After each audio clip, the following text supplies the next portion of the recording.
तो फ्रेंड्स, आज हमारा पहला टॉपिक स्टार्ट होने वाला न्यूट्रिशन मतलब पोषण। तो सबसे पहले हमें समझना होगा पोषण होता क्या है, इसका मीनिंग क्या होता है, पोषण का मीनिंग क्या होता है, सबसे पहले ये समझना होगा हमें। तो पोषण क्या होता है? पोषण होता है जब हम किसी खाद्य पदार्थ को खाते हैं तो उससे जो पोषक तत्व हम ग्रहण करते हैं उसके प्रोसेस को क्या कहते हैं हम? पोषण।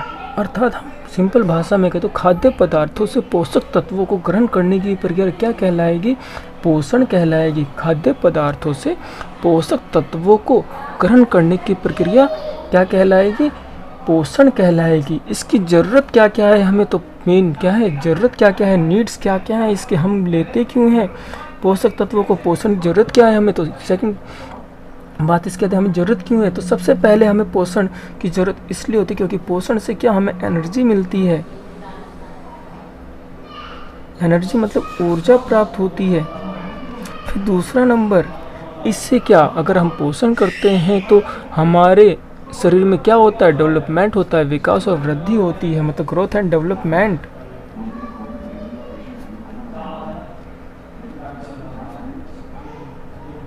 ग्रोथ और डेवलपमेंट में क्या होते हैं? सहायक होते हैं। कौन? पोषक तत्व। फिर थर्ड नंबर पे डेली वर्क जो हम करते हैं, डेली रूटीन वर्क जो होता है उसके लिए भी हमें क्या पोषण चाहिए।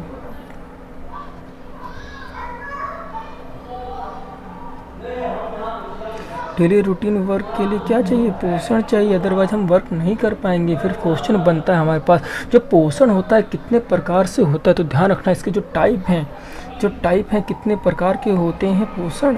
जो पोषण होता है 3 टाइप्स से होता है, 3 टाइप्स। पहला जो होता है उससे बोलते हैं प्रॉपर न्यूट्रिशन बोलते हैं, जिसे बोलते हैं सुपोषण। क्या बोलते हैं? सुपोषण कहते हैं। फिर दूसरे नंबर पर बनता है आपका अंडर न्यूट्रिशन।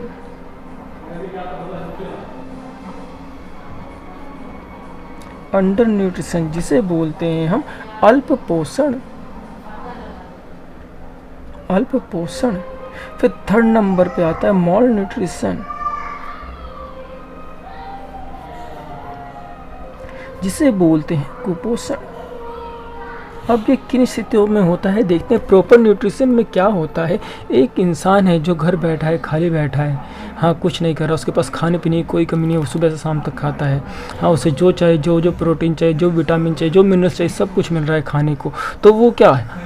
सेहतमंद होगा, तो उसमें सुपोषण होगा। लेकिन एक इंसान है, मजदूर है, जिसके पास खाने के लिए 2 टाइम का खाना मिलता है, वो फल सब्जियाँ नहीं खा सकता, हाँ उससे क्या, उससे कुछ पोषक तत्व कम मिलेंगे, तो उसमें क्या होगा? अल्प पोषण होगा। लेकिन मॉल न्यूट्रिशन में क्या होता है? कुपोषण में क्या होता है? कुपोषण में जो भी इंसान होता है उसे खाने को सही से आहार नहीं मिल पाता, कभी एक टाइम मिल गया दिन में, कभी दूसरे दिन नहीं मिला, कुछ इस टाइप से हो जाता है, तो वहाँ क्या कुपोषण की क्रिया हो जाती है। तो याद रखना है हमें कि जो प्रॉपर न्यूट्रिशन है इसमें क्या होगा? बैलेंस डाइट मिलेगा, इसमें संतुलित आहार मिलता रहेगा, इसमें संतुलित आहार मिलेगा, जितने उसे पोषक तत्व चाहिए सब कुछ मिलेंगे। और अंडर न्यूट्रिशन मतलब अल्प पोषण में क्या होगा? कुछ पोषक तत्वों की कमी रह जाएगी, वो लेगा तो, लेकिन कुछ पोषक तत्वों की कमी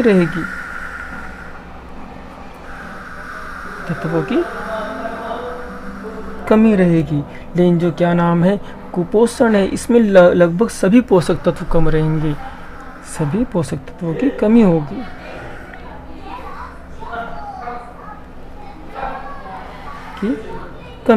ये तीनों चीज़ें हैं, ध्यान रखना है। प्रॉपर न्यूट्रिशन क्या होता है, मॉल न्यूट्रिशन क्या होता है, अंडर न्यूट्रिशन क्या होता है। फिर इसके बाद जो प्रॉपर न्यूट्रिशन है 3 टाइप से होते हैं, मेल और फीमेल में अलग अलग चीज़ें होती हैं, ठीक है। किसको कितनी एनर्जी चाहिए उसके अकॉर्डिंग बांटा हुआ इसे।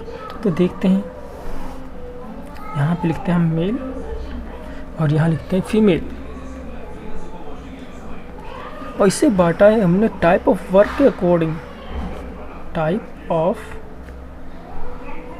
अकॉर्डिंग, तो मान लेते हैं कोई एक इंसान है जिसे दिन में कोई वर्क नहीं करना पड़ता, मतलब लैक ऑफ वर्क, या बहुत ही हल्का फुल्का काम करता है, तो मैं लाइट वर्क लिख देता हूँ। जो हल्का फुल्का काम करता हो उससे कितनी एनर्जी चाहिए, लाइट वर्क लिखा है मैंने, ठीक है। तो जो बहुत ही कम काम करता है, तो अगर वो मेल है तो उसे 2000 कैलोरी एनर्जी चाहिए, और जो फीमेल है उसे क्या चाहिए, 2100 कैलोरी एनर्जी चाहिए। ठीक है, ऐसे ही अगर कोई इंसान जैसे ऑफिस जाते हैं, 8 घंटे का वर्क करते हैं, सिंपल वर्क करते हैं, तो उन्हें कितनी चाहिए, अगर मेल है तो उसे चाहिए 3000 कैलोरी एनर्जी, और अगर फीमेल है तो उसे चाहिए 2500 कैलोरी। याद रखना, ये क्वेश्चन आते हैं कई बार। इसके बाद जो हैवी वर्क करते हैं, उन्हें कितनी एनर्जी चाहिए, जो मेल होते हैं उन्हें 3500 कैलोरी चाहिए, और जो फीमेल होती हैं उन्हें 3000 कैलोरी चाहिए। अब आपको पता है कैलोरी किसकी इकाई है, जो कैलोरी है आपने पढ़ा है, कैलोरी किसकी इकाई है, ऊर्जा की इकाई है। किसकी इकाई है, ऊर्जा की इकाई है। लेकिन एग्जाम में ये नहीं पूछा जाता कैलोरी किसकी इकाई है, वो पूछते हैं एक कैलोरी कितने जूल के बराबर होता है। तो जूल क्या है, जूल एसआई यूनिट है किसकी, ऊर्जा की। तो एक कैलोरी जो होता है वो किसके बराबर होता है, 4.18 जूल के बराबर, या फिर एग्ज़ाम में 4.2 जूल भी दे देता। और याद रखना, जो जूल है वो एसआई यूनिट किसकी है, एनर्जी की। एसआई यूनिट ऑफ क्या है, एनर्जी। याद रखना है हमें, अगर आपसे पूछे ऊर्जा की एसआई यूनिट क्या है तो पता होना चाहिए क्या, जूल। हाँ, और एक कैलोरी में कितने जूल होते हैं, 4.18 जूल या फिर 4.2 जूल। इसके बाद मैंने आपको बताया था न्यूट्रिशन या पोषण की आवश्यकता क्यों होती है हमें, क्योंकि पोषण जब हम करते हैं तो हमें एनर्जी मिलती है, यह हमारे वृद्धि एवं विकास में सहायक होती है। और डेली रूटीन का जो वर्क करते हैं उनके क्या चाहिए, हमें पोषण चाहिए। इसके बाद हम इसके तरीके सीखते हैं, पोषण हमारे शरीर में होता किन किन तरीक़ों से है, तो समझेंगे कैसे कैसे होता है। इसके मेथड्स की बात करेंगे, इसके मेथड्स क्या क्या हैं, हम इसे 2 टाइप से समझ सकते हैं। इसके मेथड्स को 2 टाइप के होते हैं, समझते हैं। एक को बोलते हैं ऑटोट्रॉप, दूसरा होता है आपका हेट्रोट्रॉप।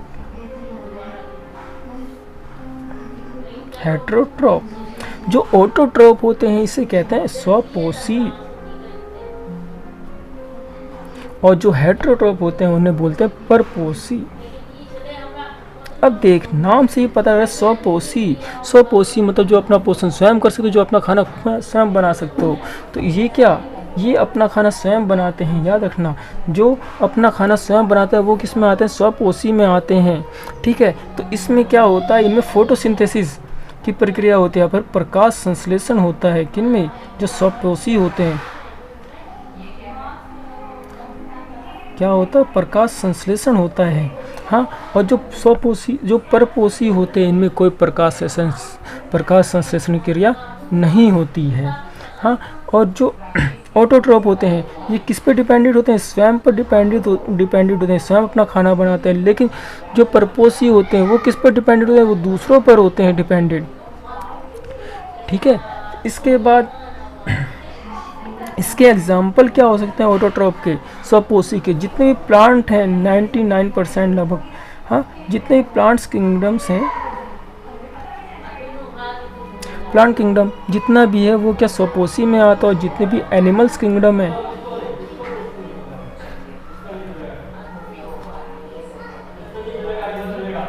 ये आपके किस में आएंगे, हेट्रोट्रॉप में आएंगे, परपोषी में। तो हम सबसे पहले क्या देखेंगे कि स्वपोषी अपना भोजन किस तरह बनाते हैं, फोटोसिंथेसिस किस किस तरीके से होता है पेड़ों में। तो क्वेश्चन सबसे पहले देखते हैं, फोटोसिंथेसिस पढ़ेंगे आज हम।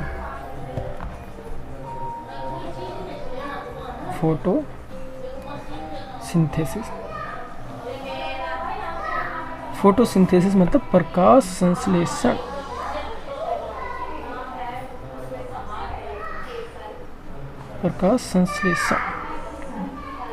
अब सबसे पहले क्वेश्चन आता है हमारे पास कि प्रकाश संश्लेषण क्रिया किस में होती है। तो प्रकाश संश्लेषण की क्रिया ध्यान रखना किस में होती है, पत्तियों में होती है, लीफ में होती है। किस में होती है, पत्तियों में होती है। और पूछा जब पत्तियों के किस पार्ट में होती है, इसमें क्लोरोप्लास्ट नामक पदार्थ होता है, क्लोरोप्लास्ट या पर्णहरित बोलते हैं, क्लोरोप्लास्ट या फिर इसे पर्णहरित कहते हैं। पर्णहरित। इसी में क्या होता है, इसी में खाना तैयार होता है और इसे पर्णहरित या क्लोरोप्लास्ट को क्या कहते हैं, किचन ऑफ प्लांट भी कहा जाता है। मतलब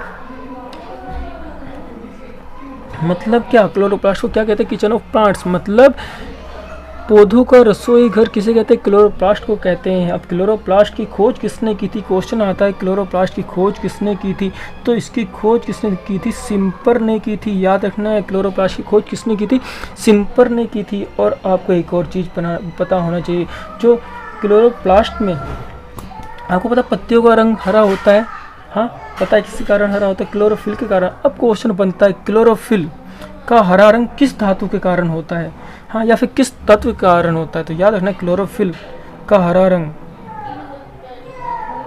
क्लोरोफिल का हरा रंग किस तत्व के कारण होता है, क्वेश्चन कई बार आया है, इम्पोर्टेंट क्वेश्चन है, याद रखना। क्या मैग्नीशियम के कारण होता है, मैग्नीशियम के कारण क्लोरोफिल हरा होता है, ठीक है, ध्यान रखना है हमें। अब प्रकाश संश्लेषण की बात करें, प्रकाश संश्लेषण में क्या क्या चीज़ें होती हैं जिनकी आवश्यकता होती है पौधों को, तो सबसे पहले बात करते हैं, जैसे कि मान लेते हैं हमें मैगी बनानी होती है, तो हम क्या करते हैं, मैगी लेकर के आते हैं, हाँ मैगी लाने के बाद क्या करते हैं हम, मैगी लेकर के आए, हम मैगी लेकर के आए, ठीक है। आपने क्या किया, एक पैकेट मैगी का लिया, हाँ उसमें क्या 2 कप पानी के मिला दिए, और जो मसाले हुए मसाले भी मिला दिया आपने, ऐसा ही करते हैं ना। और फिर क्या करते हैं, उसे हीट करते हैं, मतलब उसे गर्म करते हैं, और फिर उसके बाद आपकी मैगी तैयार होती है। ऐसा ही कुछ किसके साथ, जो पौधे होते हैं उनके साथ होता है। पौधों की मैगी क्या चीज़ होती है देखते हैं। पौधे क्या करते हैं, प्रकाश संश्लेषण में, प्रकाश संश्लेषण के लिए किसकी ज़रूरत होती है पौधों को, तो ध्यान रखना है प्रकाश संश्लेषण के लिए पौधों को CO2 की आवश्यकता होती है। उनकी जो CO2 है, जो वो कार्बन डाइऑक्साइड है, जो वो प्रकृति से लेते हैं कार्बन डाइऑक्साइड, ये इनके लिए क्या है, मैगी का काम करती है। जैसे हमें मैगी बनानी होती है, ऐसे इन्हें क्या CO2 चाहिए।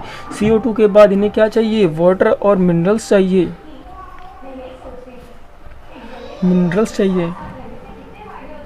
वाटर और मिनरल्स चाहिए। और फिर थर्ड नंबर पे क्या चाहिए, देखिए हम जब मैगी बना रहे थे तो क्या चाहिए थी, मैगी चाहिए थी, वाटर और मसाले चाहिए था। और उसके बाद हम क्या करते तो उसे हीट कर देते। तो सेम ऐसे इसे भी हीट करना होगा, तो इसमें क्या चाहिए, हमें सनलाइट चाहिए।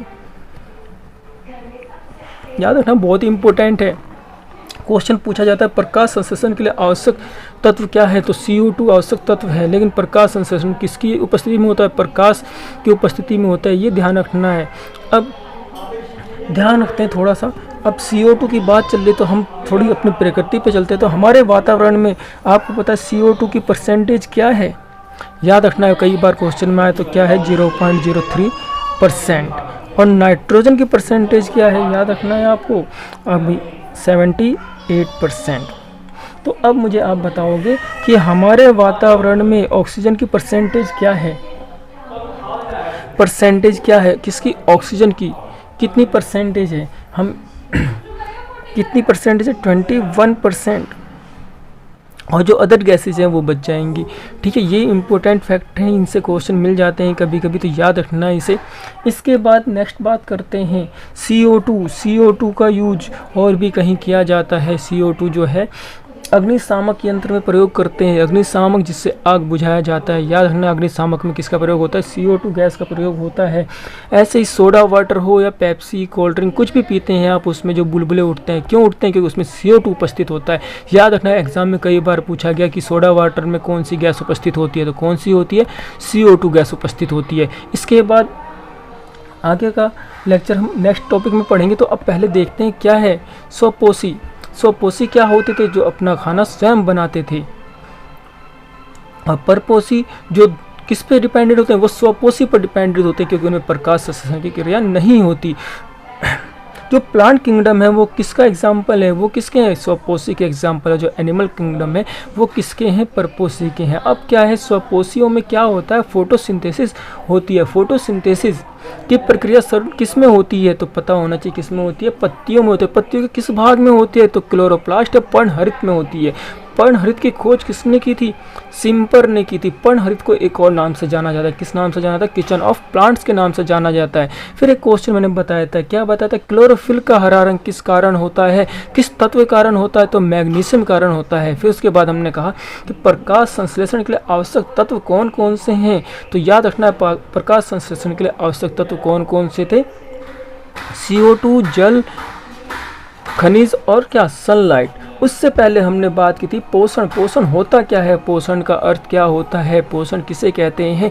पोषण का अर्थ क्या होता है कि वह प्रक्रिया जिसके द्वारा हम खाद्य